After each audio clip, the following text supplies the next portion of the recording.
morning, everyone. I'm Ricardo with Congresswoman Ayanna Pressley's office. Thanks so much for joining us this morning for our press conference on the Treat Long COVID Act.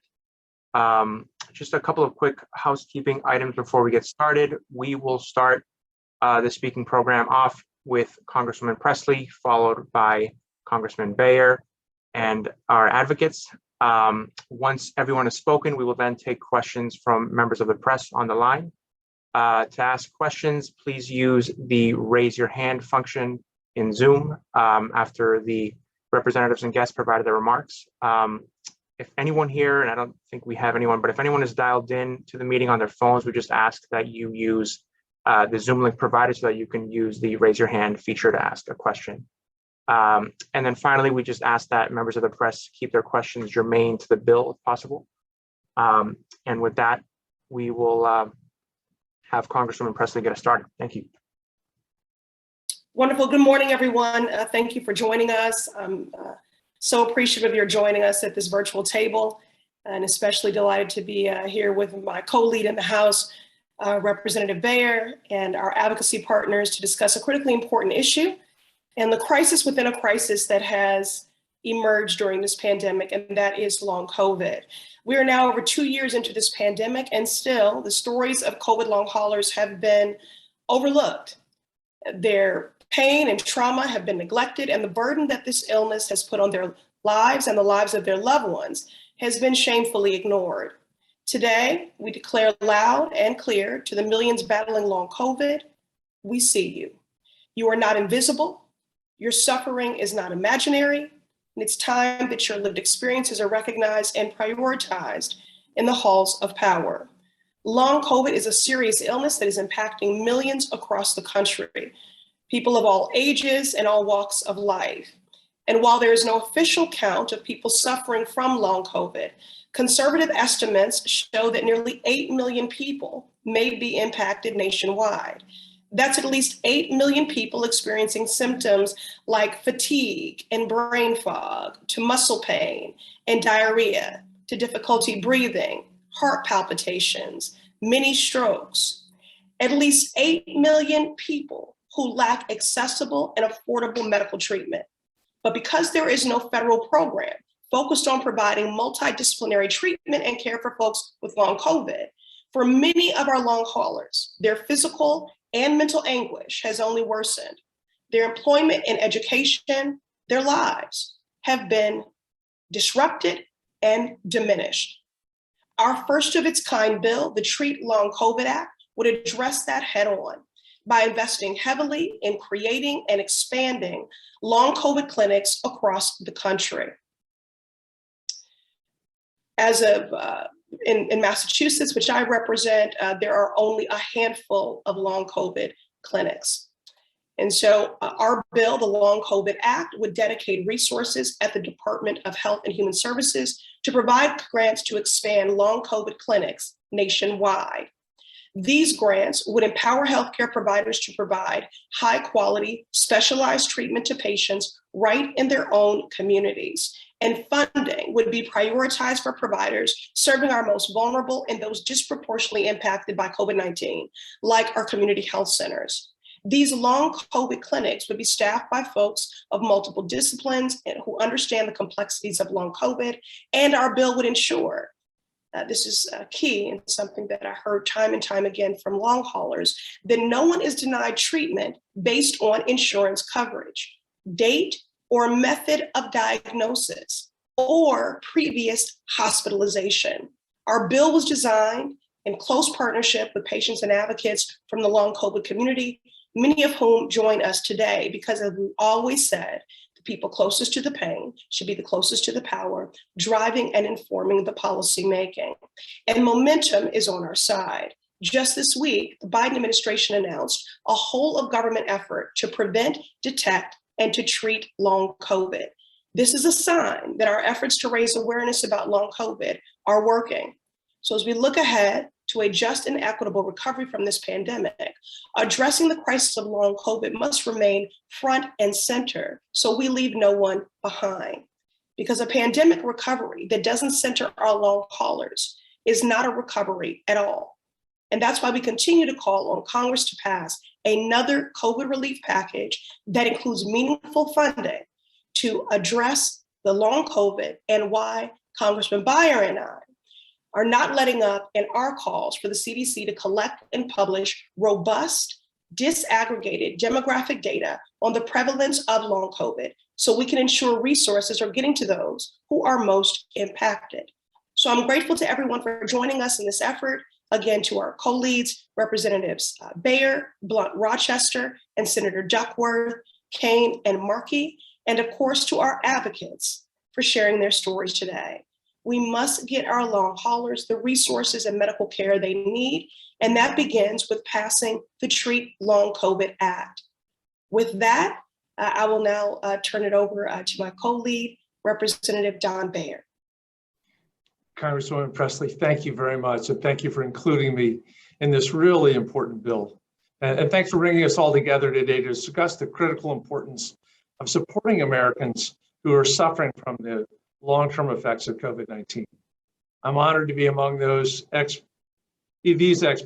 on long COVID, and I really admire this effort to create the funding necessary to help these Americans with treatment and care. You know, we've made so much progress in our fight against long COVID. I just got my second booster, my fourth shot about 20 minutes ago. And it's really exciting that we did it. So we have the masks, we have the testing, we have the vaccines, all the tools we need to protect ourselves from the virus. But there's a lot more to do. We're not at the end of this. And according to that recent GAO report that Congresswoman Pressley mentioned, long COVID may affect 7 to 8 million Americans, but 23 million Americans may actually be affected. We know 1 million have been affected enough to be stuck in bed in their homes, lost their jobs, can't work properly.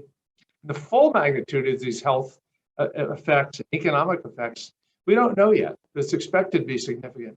We don't want to repeat what happened with the various tick viruses and the like Lyme disease, where you go years with people think, well, this is in your head, or it may not be real, or how do you diagnose it? Because this is very real for the people that have it.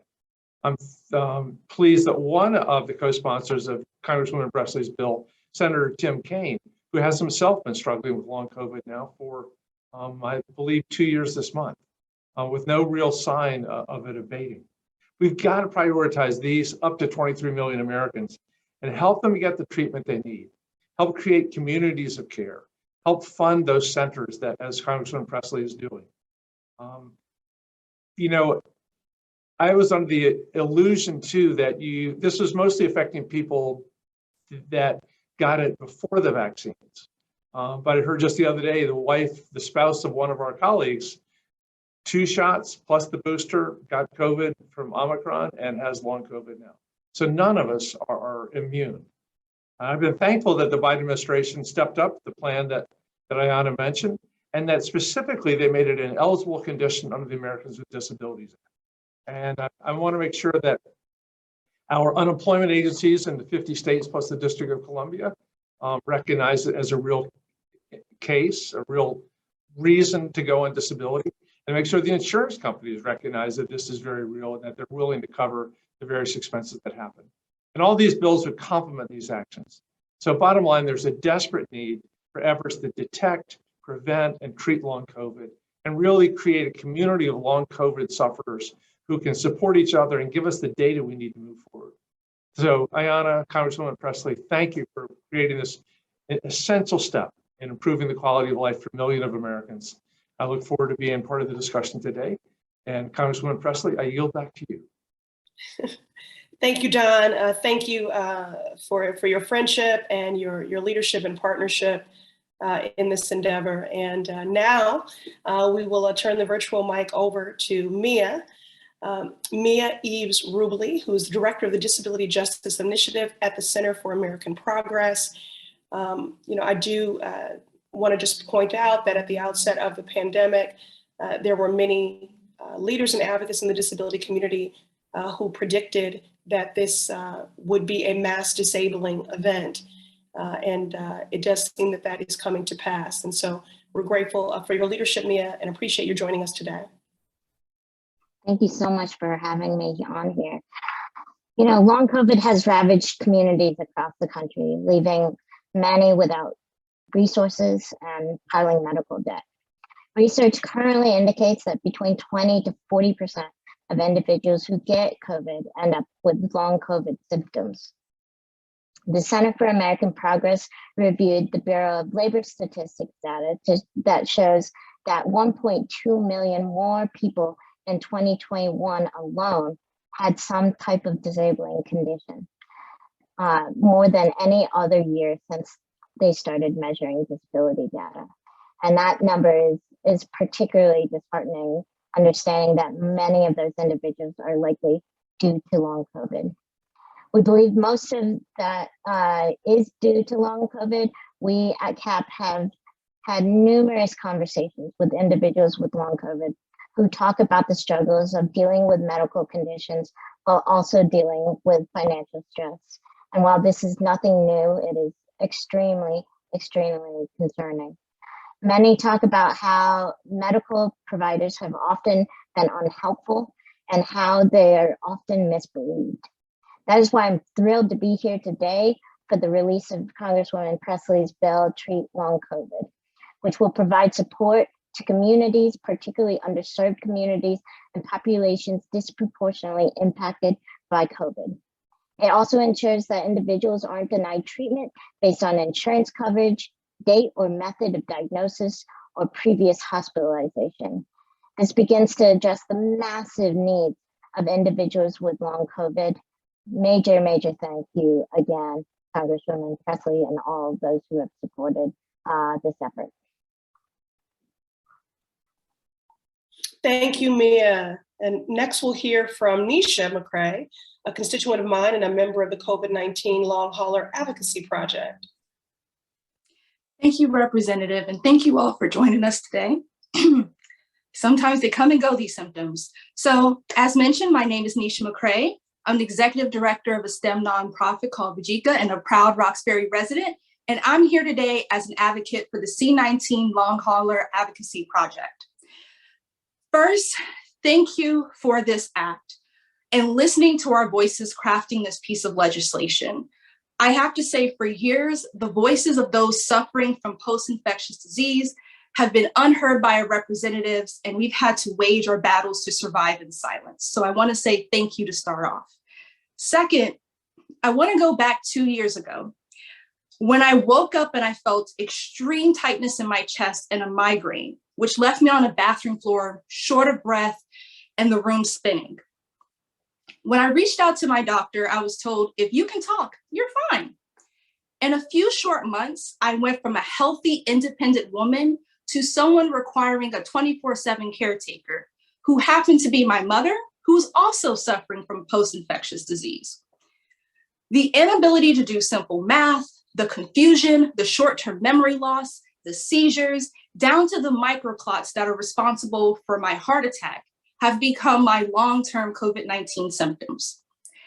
For 18 months, I attempted to figure out what was happening to my body and what had robbed me of my dream career serving my community. An ER visit, 5 primary care visits, and 5 specialist visits later, all I received was a recommendation to take a Tylenol, an adult coloring book, and yoga. It took 18 months before I was able to access testing that proved my initial PCR was a false negative, likely due to timing, and to receive a post-acute COVID-19 diagnosis. My mild infection should have landed me in the hospital. It did not.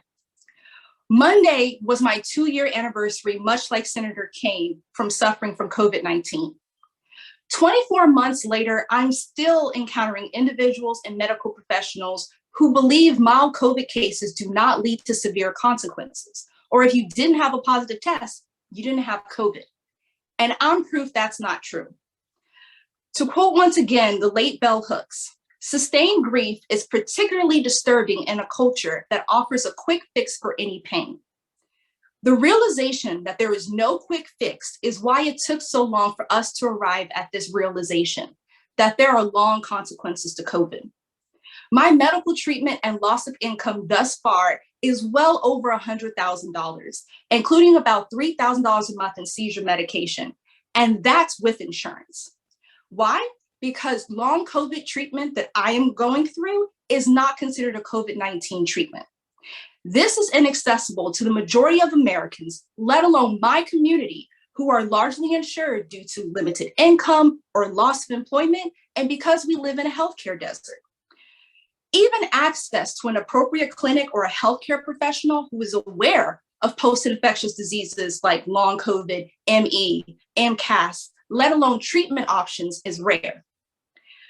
Given the estimated 8 to 24 million Americans suffering with long COVID, forcing patients to treat serious physiological health issues with Tylenol, positive thinking, and yoga is no longer an option. That is why the Treat Long COVID Act is so critical at this point in time. We need the Treat Long COVID Act in order to provide and expand that multidisciplinary long COVID care to communities like mine, regardless of their location, the method of diagnosis, their insurance, or previous health conditions. As we urgently return to normal, it is my hope that the Treat Long COVID Act will help myself and millions of others return to our normal after shouldering the burden of this pandemic. So once again, I say thank you for pulling together all these resources to make this a reality.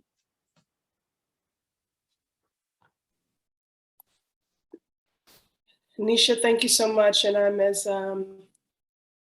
deeply impacted by your words now as I was at our initial roundtable in January. Thank you for sharing your story, your pain. Thank you for your impassioned plea for urgency in this moment. And thank you for your partnership in the crafting of this legislation. And next we will hear from Shamir Smith, a long COVID patient education advocate for Black urban families. Good morning, everyone. Thank you so much, first of all, Representative Pressley and Representative Beyer, for your consistency in getting the message out about long COVID. My name is Shamir Smith. I'm 39 years old and I'm from Baltimore, Maryland. I am now a former teacher, but I'm going to spend a little time to spill a little tea, okay? Because it's been 2 years since I've had long COVID. Let's talk about 2 years later. On Monday, this past Monday, I received some CT scan results while I was sitting with my mother, helping her with her own health crisis. And the CT scan results showed that my lungs have mild scarring. That's 2 years later. With long COVID, I have mild scarring on my lungs. Now, for somebody, they may suspect, were you a former smoker, or were you in an environment where there was a lot of pollution that could have perhaps infiltrated your lungs? That was not the case. As I drove home that Monday, I cried. I cried on the phone with my best friend, and she said, well, what's the problem? I said, because number one, here's another thing I have to deal with, right? Scarred lungs that usually there's no cure or there's no healing from. And number two, I cried because that was my vindication. That was my evidence that what I've experienced over the last 2 years has dramatically and devastatingly changed my life. It's changed the trajectory of my life. Those CT scan results are what I will now wave as a banner as I talk to long-term disability carriers, the Social Security Administration, and even to doctors, as Nisha mentioned, who still don't believe that long COVID is real. I should not be crying 2 years later about a piece of paper as vindication. Somebody should have believed me, and somebody should have believed us 2 years ago. The other part of this tea is that because of a pharmacy mistake, last week, I was abruptly, without my consent or control, I had to abruptly withdraw from my antidepressant medication. Because of long COVID and the reports that are shown, long COVID causes brain inflammation. That brain inflammation can cause severe depression and suicidal thoughts. As I stood at the counter, rattling my body because I could not sit still, because being abruptly withdrawn from any medication like that is dire and is crucial. I had to explain to the pharmacist my situation. I had to say, I'm a long COVID patient with severe depression. Where is my medication? And the third thing is, the facts are that as I walk outside my door and I get messages on social media and I talk to people, there are still not enough Black people who know about long COVID. And the reason is because there is no true demographic data still 2 years later that indicates our suffering. How many of us, we can guesstimate these numbers all we want to, as we say in the teaching career, but there is no hard data. And when there's no hard data, how can we educate the underserved if there's nothing to prove? 2 years ago, I decided to speak out as an advocate because I was sick and tired of the media whitewashing the long COVID experience. Every channel I turned on, as I was suffering through blindness in my left eye, migraines like Nisha, an inability to get out of the bed, diarrhea, delirium, I kept saying white women, and I kept saying somebody has to account for the experiences of Black women and families. And so when I say that now, as my mission becomes clearer as an advocate, that I'm speaking for Black families, Black urban families, like families who live in Baltimore, Maryland, where unemployment is at an all-time high, as well as high school dropouts. I have to consider that when I speak about Black families, I'm speaking collectively about the women I know, the women I've gotten a chance to know for the last 2 years. And I'll share who they are with you. Kimmy, who's married with 4 beautiful children. Cynthia, who is raising a brilliant son. Brooke, who is married with 2 kids and was a former teacher just like me. Margot, Dr. Margot Gage, who is a professor at Lamar University. And Nisha, brilliant, bright, beautiful.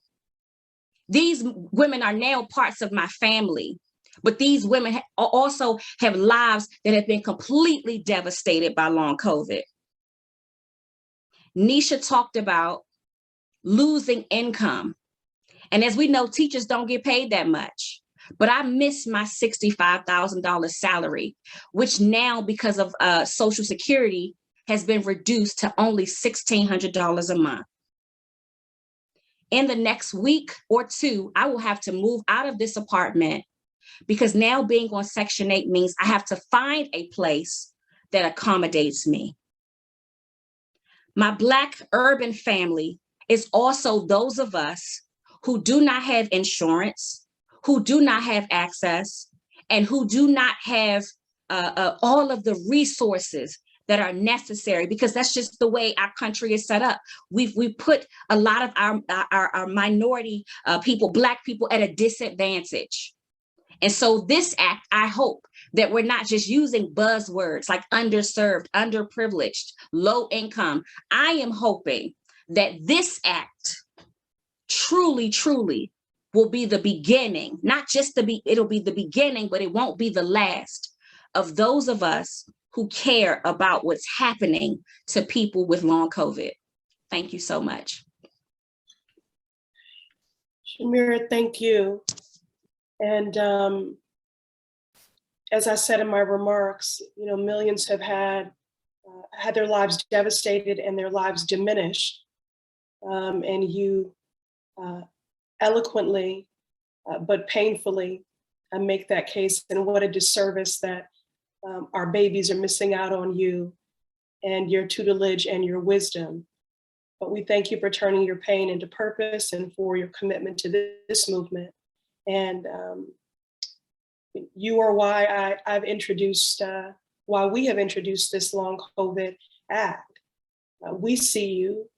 Your pain is not imaginary. It is as real as you are, and you are deserving of real support, federal support. And that is why we've introduced this legislation. So I know that votes have been called or will be imminently. And so in the interest of time, we do want to make sure that we answer any questions that the press may have. So I'm going to turn the program over to my Director of Communications, Ricardo Sanchez. Great, thanks, Congresswoman. Yeah, we have time for a couple of questions. So folks could just use the raise your hand function in Zoom and we will call on you.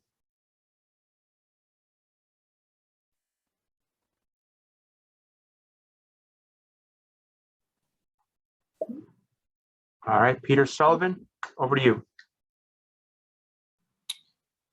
Hey, it's Peter Sullivan with the Hill newspaper. I just wanted to ask the members of Congress, do you sort of have a sense for the path forward for this legislation? Are you trying to, attach it to the COVID funding bill maybe, or do you kind of have a sense of that? Well, certainly, we're advocating for a long COVID response to be a part of any efforts that would come out of the House. But we're introducing this independent bill, again, to build upon the anemic infrastructure that is already out there with these long COVID clinics, but to expand those. And I think that momentum is on our side with the announcement that comes from the White House this week to expand long COVID treatment. That's very encouraging. And also, given who my co-leads and conspirators are in this effort, Representative Bayer and Congresswoman Blunt Rochester and her leadership role on E&C, and also that it is a bicameral bill and that we have the support of Senator Duckworth. But I think at the end of the day, the point here is that failure is not an option. If there are at least 8 million people we're talking about here, and the numbers will only continue to grow. So I do believe that our prospects are good, but also that we are going to exact every tool and lever available to us. And so this, as Representative Bayer said earlier, this is not the totality of our effort here. Just one piece of a broader piece of advocacy. Representative Bayer?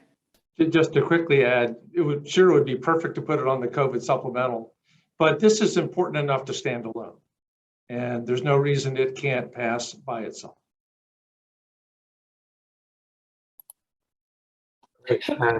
Well said and succinctly so. Thank you. Great, and Gabby Galvin at Morning Consult, over to you. Hey there, thanks for doing the call and thanks all for sharing your experiences. I've got two questions for the members on the phone. You highlighted the lack of access to long COVID clinics and, talking with patients, certainly the case, waiting lists are months long. If this bill passes, how quickly would you expect these new clinics to be expanded or created? And then two, I know the pair of you have pushed for more demographic breakdowns of who's affected by long COVID.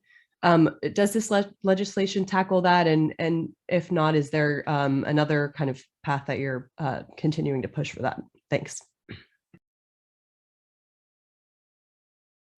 Well, you can't manage what you don't know. So here you are, getting a fuller picture of who's impacted by long COVID.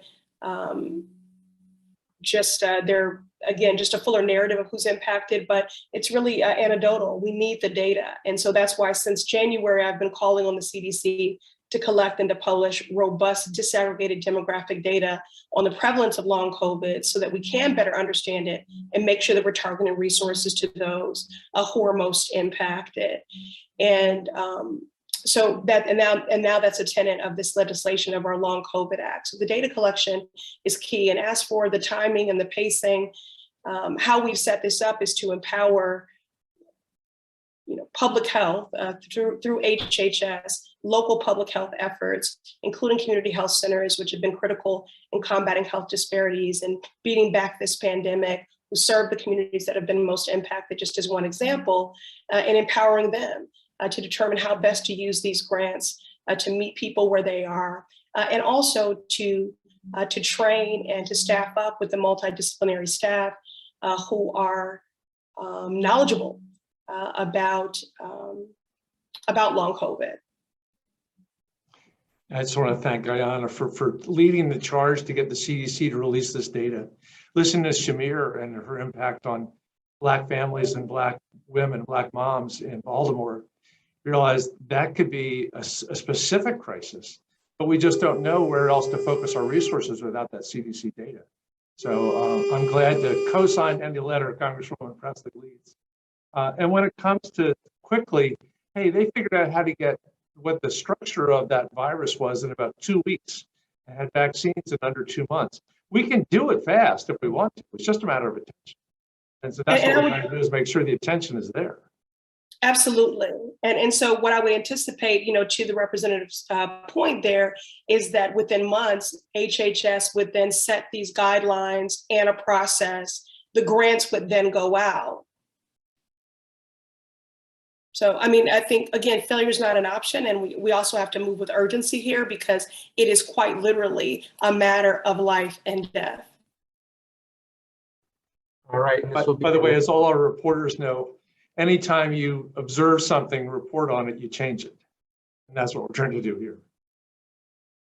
That's right. That's right. All right. Well, thank you all for joining us. I'm sorry, Ricardo, do we have time? I know we have votes underway here. One question, last one from Amy Sokolow at the Herald. Hi, thank you for taking my question. So it does seem like this legislation would be very much targeted toward care and acute care. Is there sort of any consideration for the broader research efforts that need to go into understanding long COVID as well? Or is that kind of outside of the domain of this legislation? Honestly, I see this as working hand in glove with the effort that was just announced by the White House, which will work through our VA system and will be focused on research. But this is focused on expanding treatment options for folks with long COVID, because not only have their experiences been delegitimized or denied, or if they are seen as credible, they're being denied treatment because they can't produce proof of a COVID test, because perhaps they tested prematurely and didn't have the viral load, or they tested too late, but they are suffering nonetheless.